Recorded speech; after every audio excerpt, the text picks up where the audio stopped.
Watching the station covering all of the DMV. This is DC News Now. And thanks for joining us on this Monday for DC News Now at 4. I'm Mark Hall. And I'm Annalisa Gale. Developing now, the district has seen massive rallies for Palestinians as the conflict between Israel and Hamas continues in the Middle East. And tomorrow, supporters of Israel will gather to have their voices heard. And it's all going to happen on the National Mall. And that's where DC News Now's Dave Laval joins us live with a preview of what to expect. And Dave, do we know how many people are expected to attend the rally? Indeed we do, Mark. It is going to be massive. I spoke to organizers earlier. They said, don't be surprised if more than 100,000 people gather where we are right now for the March for Israel. Security is going to be extremely tight here as local, state, federal agencies are going to be involved with keeping the peace tomorrow, including the National Guard, who will work traffic control. That's the word earlier today from Mayor Muriel Bowser. As for this event, there is still a lot of work that needs to be done as crews are working around the clock to get everything ready when the gates open at 10 o'clock tomorrow morning. And because so many people are expect major traffic and parking issues. Starting at 9:30 tonight, 7th Street from Constitution Avenue Northwest to Independence Avenue Southwest will be closed until 6 o'clock tomorrow night. Then tomorrow morning from 6 a.m. to 6 p.m., basically every road around the National Mall where we are will be closed. That includes the 12th Street Tunnel. So if you're coming out to attend the rally, we spoke with several people who told us they have family coming in from out of the DMV to attend this, some including New York. But as for this, again, the gates open at 10 o'clock tomorrow morning, with the actual rally getting underway at 1 o'clock. Now, even though it's called March for Israel, there is no march. It'll just be speeches from the stage behind me. The event will last for about 2 hours. We're live on the National Mall. Dave Laval, DC News Now. Dave, thank you. And at this point, do we know if any Palestinian supporters will also attend that event? We haven't heard anything on that, but organizers told me off camera they're not taking any chances. Our understanding, according to several organizers that we spoke to, is that any Palestinian protesters who gather will be kept about 4 blocks away from where we're standing out towards the Washington Monument. There's an area over there where we've been told that protesters of tomorrow's rally will gather over there. All right, Dave Laval, thank you. And switching gears, taking a live look outside. My goodness, a sunny Monday. And Lisa, a good start to the week. Yes, but we saw Dave with that coat on. Meteorologist Damon Matza joining us to check on this temperatures for the rest of the evening. Yeah, guys, that sunshine today was certainly nice, but it was a little deceiving. We felt some chill in the air this past weekend, and we carried that over into the start of the week here. And that all was started up by temperatures this morning. How about some of these lows that we had early this morning? Manassas, 23 degrees. Martinsburg, 24. DC was on the warmer side, if you will, at 35 degrees. No doubt we definitely had that chill in the air, some frost out there as well. What a way to start out this Monday. But we certainly did see those temperatures warm up throughout the day thanks to that sunnier sky into the 50s across much of Maryland, Northern Virginia, DC as well. When you went back to the west, ironically enough, that's where we saw our warmest temperatures in the low 60s across Luray, Woodstock, and Cumberland. So all in all, not a bad day whatsoever. Just needed that light jacket, and you still will as we head on through the rest of the evening here. We're going to be approaching sunset quickly, and when that happens, well, the temperatures will start to fall right back through the 40s, but we do get to keep a mostly clear sky, even as a cold front. It's going to be crossing through here, heading into the night tonight. What impact will that frontal boundary bring, and are we looking at more more sunshine as we move on over the next few days here this week. We'll have a full check of your forecast coming up here in just a bit. Thanks, Damon. Well, switching gears now. Right now, the U.S. Secret Service is investigating after an agent shot at a suspect allegedly trying to break into one of their cars in Georgetown. And it happened, Annalisa, as agents were on security detail for President Biden's granddaughter, Naomi. Our Randy Bass is joining us live from Georgetown now with the very latest. Good evening, Randy.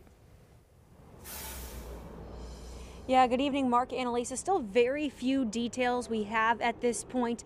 Both the D.C. Police Department and Secret Service handling different aspects of this investigation, but not getting much information from them at this point. What we can do, though, is paint a picture of what Secret Service agents are telling us happened here in the Georgetown neighborhood around 12 o'clock last night. They said they saw 3 suspects trying to break into one of their car windows. That's when one of their agents pulled out a gun and fired at least 1 shot. They missed the 3 suspects who were allegedly trying to break into that car. Those 3 suspects managed to take off in a red car. That's really all we know right now. Reporters today at the White House press briefing tried to press the press secretary, Karine Jean-Pierre, for more. Here's what she had to say. So for any questions about security matters, I would have to refer you to the Secret Service. Any questions, again, any questions referring to this, I would have to. I totally understand. This is personal information. Anything that deals with personal information, I would refer you to the Secret Service, especially as we're talking about security matters. Yeah, as for the president's granddaughter, Naomi, it's not clear exactly where she was as this all happened. She's 29 years old, works as a lawyer here in D.C. for Arnold and Porter. She's Hunter Biden's daughter. This incident, of course, though one of thousands just like it here in the district this past year, comes amid a larger trend here in D.C. Violent crime, carjackings, and vehicle thefts all up significantly over this time last year. And it's not even the first time in recent memory that a high-ranking member of the federal government or someone close to them has experienced this type of crime close to them. We reported last month Congressman Henry Cuellar was carjacked at gunpoint right outside his apartment in Navy Yard. So again, just part of a bigger, larger trend here in the district that we've been tracking for you throughout the year. And of course, still managing to try and track some of the details of this investigation. Still more questions than answers tonight. We'll bring you those details as we get them. Live in Georgetown, I'm Randy Bass, DC News Now. Randy, thank you. D.C. police are investigating a double shooting near the Columbia Heights Metro Station. It happened earlier this afternoon on 14th Street in Northwest, and police say a man and a woman were shot but were conscious. We'll have updates as we learn more. And staying in the district now, Mayor Muriel Bowser has issued a public emergency today that will allow the D.C. government to respond more efficiently and urgently to the deadly opioid epidemic and youth violence. Now, through this mayoral order, the district can immediately modify the current data sharing agreement. Enhanced data sharing can provide a complete picture of where those overdoses are happening, which can allow for outreach teams to help out those overdose hotspots in impacted areas. Now, to help curb youth violence, this public emergency will allow for the district to take several emergency measures, including incentivizing private providers to open additional shelter homes. Here's the mayor with more on what this will do.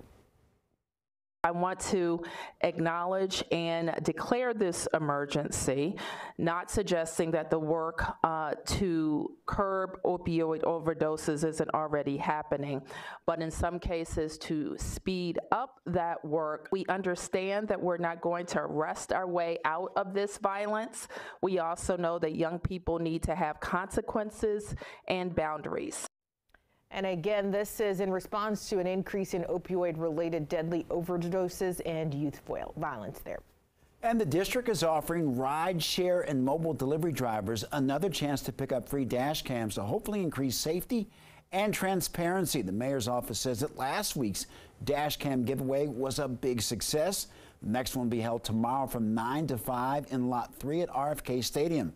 Mayor's encouraging any and all qualifying drivers to participate in the no-cost giveaway. Dash cams will be equipped with micro SD cards to store video directly, and drivers will have the ability to independently connect their cameras to cloud storage services for later use.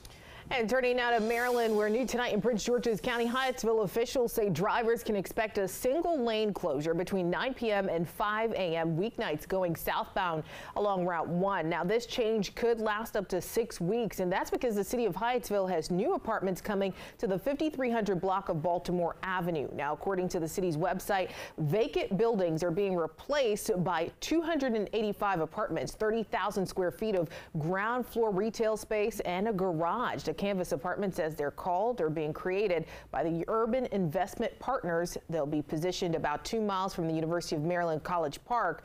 The road closures this month are part of phase 1 of that project to keep up to date on traffic changes expected until the end of the year and into 2024. You can visit the city's website.